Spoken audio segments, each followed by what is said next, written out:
હું કનુ સગર ચેનલનું આપ સૌનું સ્વાગત છે। આજે ફરી પાછા આપણે નવા એક પાઠમાં ભણવા માટેના મળ્યા છીએ। મારી આપ સૌને એક નમ્ર વિનંતી છે, તમને જો આપણે આખા વિડીયો જોયા પછી તમને લાગે કે સરસ મજાનો મજા આવી તો આ ચેનલને તમે એક વખત લાઈક, શેર અને સબસ્ક્રાઈબ કરવાનું ભૂલતા નહીં। ચલો આગળ વધીએ પાઠ તરફ। આજે આપણે જોવાના છીએ આપણા ધોરણ 8નો નવા અભ્યાસક્રમ મુજબ પાઠ 1 ઈ તો ઈશ તણો આવાસ અને સંપૂર્ણ સ્વાધ્યાય સમજૂતી આપણે જોવાના છીએ। વાતચીત પ્રશ્ન નંબર 1, એની અંદર આપણે કવિતાની જે પંક્તિ આપણને ગમે છે એ આપણે ગાવાની અને લખવાની વાત કરી છે। એટલે સીધા જ આપણે પ્રશ્ન નંબર 2 તરફ જઈએ। ઈશ્વરનું આપેલું તમને શું ગમે છે સાથી? આમ તો ઈશ્વરનું આપેલું તમામ મને ગમે, તેમાં મને વધારે માનવ જીવન ખૂબ જ ગમે, કારણ કે આપણે આ જીવન થકી કુદરતની બનાવેલી તમામ સૌંદર્યને માણી શકીએ છીએ। આપણા શરીરની સુંદર રચના કરેલી છે, આપણા શરીરના તમામ અંગો ખૂબ જ કામના છે, તેમાં એક પણ અંગ જો ના હોય તો આપણે સહેલાઈથી કોઈ પણ કામ કરી શકતા નથી। 3, તમને નવરું રહેવું ગમે? કેમ? ના, મને સહેજ વાર પણ નવરું રહેવું ગમતું નથી, કારણ કે આપણે એક કહેવત છે કે નવરો બેઠો નખો દવાડે, એટલે કે જે નવરા બેસી રહે છે તેઓ કાંઈ જ નવું કરી શકતા નથી, સારા વિચારો આવતા નથી, આળસ આવી જાય, નવા વિચારો ઉદ્ભવતા પણ નથી, એટલે નવરું બેસી રહેવું જોઈએ નહીં। 4, નવરાશના સમયમાં તમને શું શું કરવું ગમે? નવરાશના સમયે મને કવિતા લખવી, ચિત્રો દોરવા, મિત્રો સાથે રમતો રમવી, પરિવાર સાથે ફરવા જવું, આવી અનેક પ્રવૃત્તિ છે એ કરવી ગમતી હોય છે। 5, તમે મિત્રો સાથે શું શું વહેંચીને ખાઓ છો? હું મિત્રો સાથે ખાવાની તમામ વસ્તુ વહેંચીને ખાઉં છું, જેમ કે પેંડા, ફરસાણ, સૂકો નાસ્તો, પ્રસાદી, ફળો, બરફગોળો, કોલ્ડ ડ્રિંક્સ, એ સિવાયની પણ ઘણી બધી વસ્તુઓ આપણે લખી શકીએ છીએ જે મિત્રો સાથે આપણે વહેંચીને ખાતા હોઈએ છીએ। પ્રશ્ન નંબર 2, ઉદાહરણ વાંચવાનું છે અને સમજવાનું છે અને કૌંસમાં આપેલા જે શબ્દો છે એની સાથે બંધ બેસતા શબ્દોને જોડ બનાવવાની છે। તમે જુઓ છો ઉદાહરણમાં દાસ અને સેવક આપ્યું છે, તો આ દાસ અને સેવક એ એકબીજાના સમાનાર્થી શબ્દો છે, તો કૌંસમાં આપેલા શબ્દોમાંથી એક એક આપણે લઈશું અને એનો સમાનાર્થી શબ્દ એમાંથી જ ગોતીને અહીંયા રાખશું। આવાસ તો ઘર, ધુરા ધૂસરી, ઉતાવળું અધીરું, મહેમાન અતિથિ, ક્ષમતા ગજુ। પ્રશ્ન નંબર 3, વાક્યોમાં જે રેખાંકિત શબ્દો છે એ વાક્યોના આપણે એ અર્થને સમજીને એનો ઉપયોગ કરીને બીજા વાક્યો બનાવવાના છે। રેખાંકિતનો મતલબ છે કે જેની નીચે લીટી દોરેલી છે તેવા શબ્દો। પહેલું છે ટીમ ઇન્ડિયાએ આજની T20 મેચમાં મહેમાન ટીમને ધૂળ ચટાડી, એટલે મહેમાન શબ્દની નીચે લીટી દોરેલી છે। બીજું છે મહેમાન ટીમ સામે યજમાન ટીમે જોરદાર પ્રદર્શન કરી ટ્રોફી પર કબજો કર્યો, એમાં યજમાન છે, એટલે મહેમાન અને યજમાન બંને એનો અર્થ અલગ થાય છે। જે જગ્યાએ તમે જતા હો કોઈના પણ ઘરે, એમ તમે મહેમાન છો અને તમારું સ્વાગત કરનાર જે વ્યક્તિ હોય છે એ યજમાન તરીકે ઓળખાય છે। દાસ સ્વામી, આપણે આ એકબીજાને જે સમાનાર્થી શબ્દો હતા એટલે એને જ આપણે અહીંયા વાક્યો બનાવવાના છે। પ્રભુની સેવામાં ભક્ત દાસ બનીને જીવન જીવતો હોય છે, તેના સ્વામી ખૂબ જ દયાળુ છે। હાસ્ય અને રુદન વિરોધી શબ્દો એકબીજાના, એના વાક્ય એવી રીતે બનાવીએ।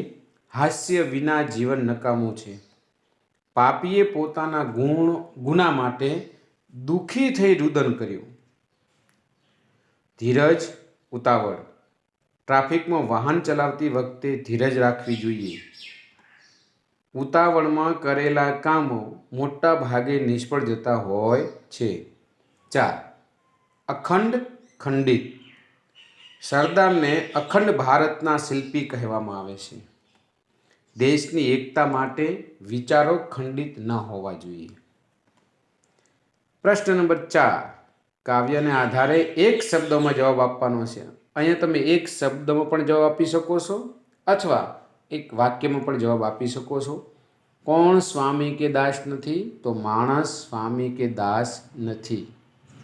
તમે અહીંયા ફક્ત માણસ પણ લખી શકો છો, અતિથિ પણ લખી શકો છો.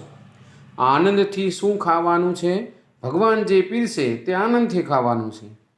પોતાના કોને ગણવાના છે? ભગવાનના જનોને પોતાના ગણવાના છે. ચોથો પ્રશ્નમાં કંઈક ભૂલ છે, તેમ છતાં આપણે એનો જવાબ અહીંયા મૂકવાનો પ્રયત્ન કર્યો છે. પ્રત્યેક ક્ષણે હેતનું શું વેર છે? તો આપણે અહીં હા શબ્દ લખ્યો છે. આગળ 5, અખંડ શું ચાલે છે? ઈશ્વરનો બ્રહ્મ ચીચોળો અખંડ ચાલે છે. 6, શક્તિ મુજબ શું ઉપાડવાનું છે? શક્તિ મુજબ જીવનનો ભાર ઉપાડવાનું છે. સૌ સાથે શું વહેંચીને ખાવાનું છે? તો રામે દીધેલી રોટલી સૌ સાથે વહેંચીને ખાવાની છે. અમૃત જેવું શું છે? અમૃત જેવું છાશ છે. એના જેવું કોઈ અમૃત નથી. પ્રશ્ન છે, આપેલા શબ્દોનો અર્થ દર્શાવતી કાવ્ય પંક્તિ શોધીને લખો. ઉદાહરણ તરીકે જગત શબ્દ આપ્યો છે, તો જગતને આધારે જ્યાં જગ્યાએ તમને લાગે ત્યાં એને પંક્તિ આપણને લખવાની છે. તો ઉદાહરણમાં આ તો ઈશ તણો આવાસ. સંતોષ એ પીરસે તે ખાતું રસથી એ આપે તે લે. સંભાવ એના જનને તારા ગણીને એ રાખે તેમ રહે. પ્રવૃત્ત તું નવરો નવ રહેજે વહેજે. ધીરજ તું અથરો નવ થાજે જાવા નવ રહેજે વળી ચોટી. સમ સૌ સાથે વહેંચીને ખાજે રામને દીધેલી રોટલી. પ્રશ્ન નંબર 7, આપેલ ભાવાર્થને લાગુ પડતી પંક્તિ કાવ્યમાંથી શોધીને લખો. અહીંયા જે આપણને વાક્ય આપેલું છે તે ભાવાર્થ છે અને એને પંક્તિના રૂપમાં આપણે કાવ્યમાંથી શોધીને લખવાનું છે કે જે એની કાવ્ય પંક્તિ હોય. 1, તું એનો આમંત્રેલ મહેમાન છે. આને લગતી કાવ્ય પંક્તિ છે તું આમંત્રિત અતિથિ એનો. 2, આ તો ઈશ્વરનું ઘર છે. કાવ્ય પંક્તિ છે આ તો ઈશ તણો આવાસ.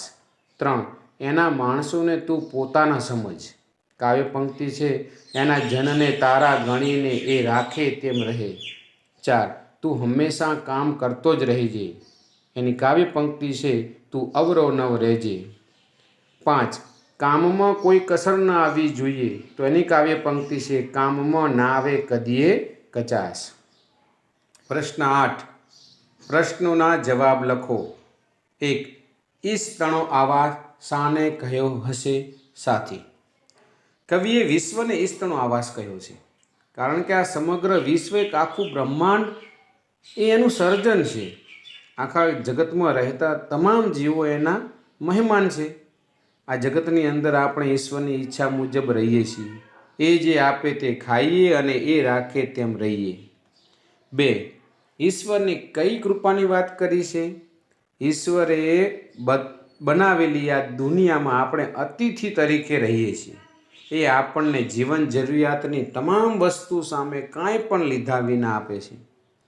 કોઈ પણ સ્વાર્થ નથી એમાં. આપણી જરૂરિયાતો પણ પૂરી કરે છે. આ રીતે ઈશ્વર આપણી ઉપર અનેક પ્રકારની કૃપા કરે છે. 3, ઈશ્વર પીરસે તે રસથી ખાવાનું સાથી કહ્યું હશે?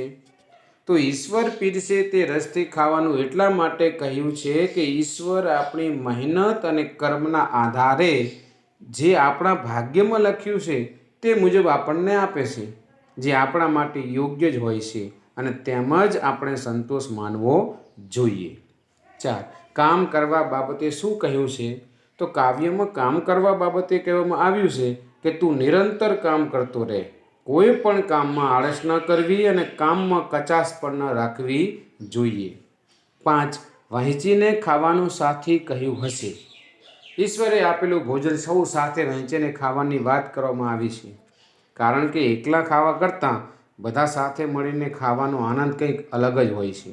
વળી કોઈ ગરીબ કે ભૂખ્યાની પણ એમાં ભૂખ સંતોષાતી હોય છે.